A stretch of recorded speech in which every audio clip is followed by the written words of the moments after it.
I'm going to add some information to this solution that Alex is providing for problems from section 4.4. So I'll give you a second to read that. And so go ahead and, if you have to, press pause while you read that. And then I'm going to go ahead and talk about it. So let's see. The first thing to notice is that when we get this problem, we read, what are they asking? Since they're asking for the rate of the child, we're going to let that be x, and the rate of the moving sidewalk, so we're going to let that be y. Now, all of these problems have, there's like the plane in the wind, and then there's the boat in the water, and then this is a child on the sidewalk. And there's two things that are causing a forward motion. In this case, the child and the sidewalk. In the airplane, it'll be the airplane and the wind, or in the boat, it'll be the boat and the current. And the sidewalk has a movement of its own. And when it works with the child, going in the same direction, what you get here is x plus y, because they're both moving forward, so you're going to add those.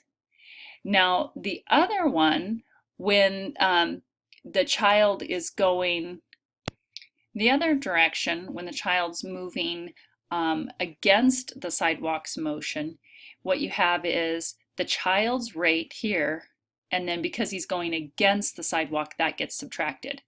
If it were the plane problem, you would have the plane minus the wind. If it were the boat problem, you would have the boat minus the current.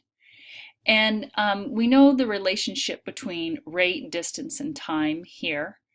And what we're going to do is multiply this rate times the time. In this case, those numbers were both given up here.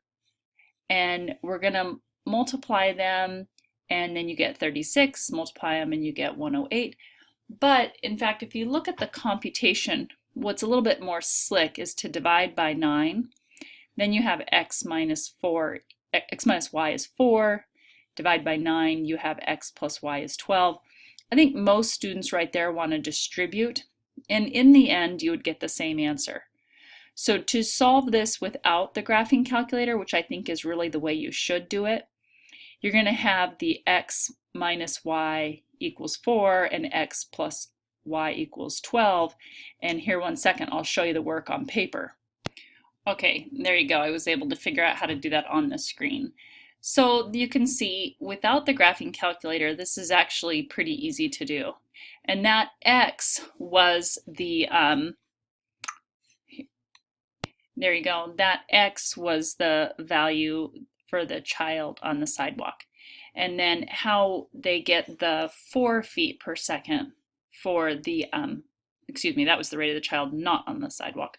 The rate on the sidewalk then was, you can go right here and do 12 minus 8 is 4, and that'll get you the second value here. So I think that's easier than using the graphing calculator myself.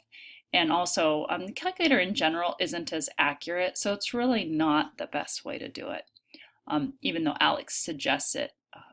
You're going to take a paper and pencil test with me, and when you go to show work, you're going to want to know how to do this with elimination or substitution.